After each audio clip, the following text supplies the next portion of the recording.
Rabbit was one day watching the children of Soko, the monkey playing in the trees, and saw one monkey reach out his tail and catch his brother around the neck, holding him a helpless prisoner in midair.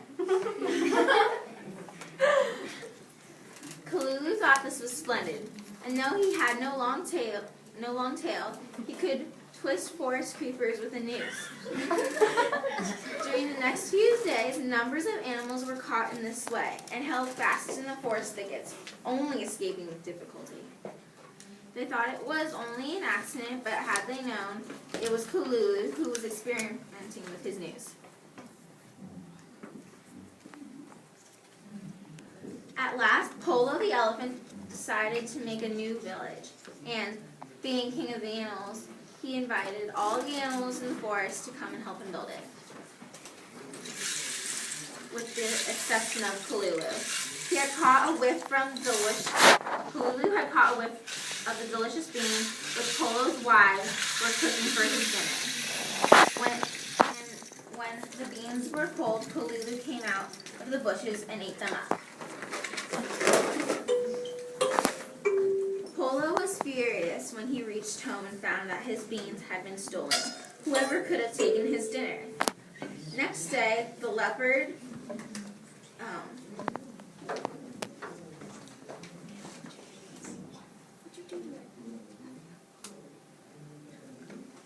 The next day, he told the leopard to lie in wait nearby and to pounce upon the thief if one appeared. Now, Kalulu was hiding in the bushes and heard the plan, so he spent that night twisting a big noose, which he set in a side path close to the cooking pots.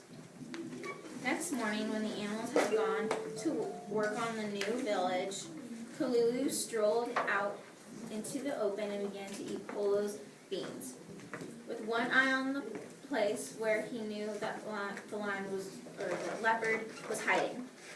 Having finished his meal, Kalulu ran off when he was expected. Tombo, the leopard, leapt out in pursuit.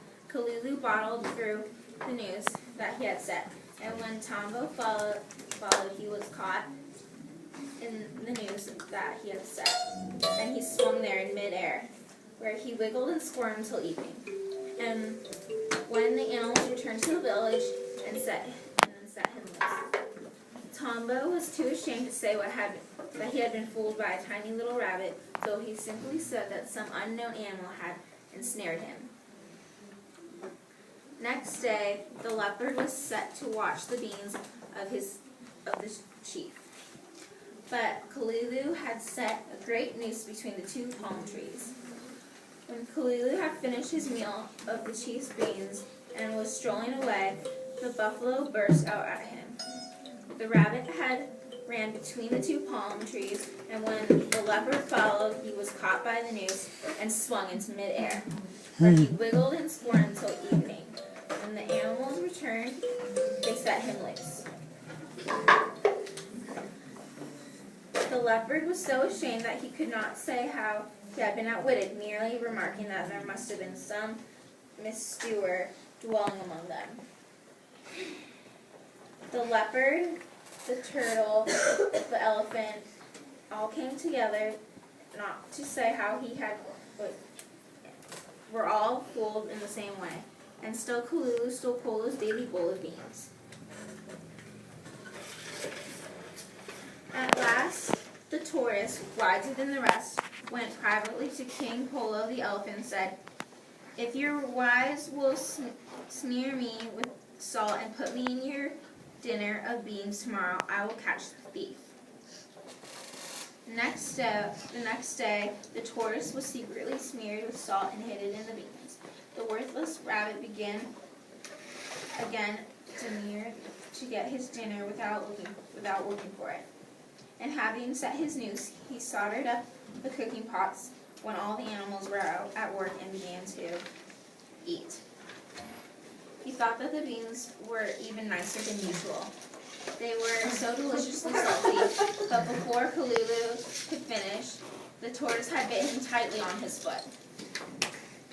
The rabbit screamed, he pleaded, he threatened and offered bribes, but to all no purpose. The tortoise said nothing, but simply held on to Kalulu's foot. But when the animals returned from the building of the new village, Kalulu was still a prisoner.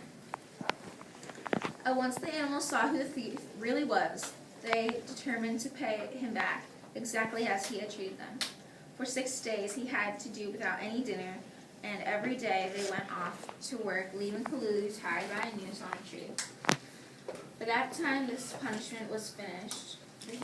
The rabbit was so thin that the animals took pity on him and let him go, warning him that it was better to work for his food than to steal it, and that though a thief may escape for a time, he will at last surely be caught.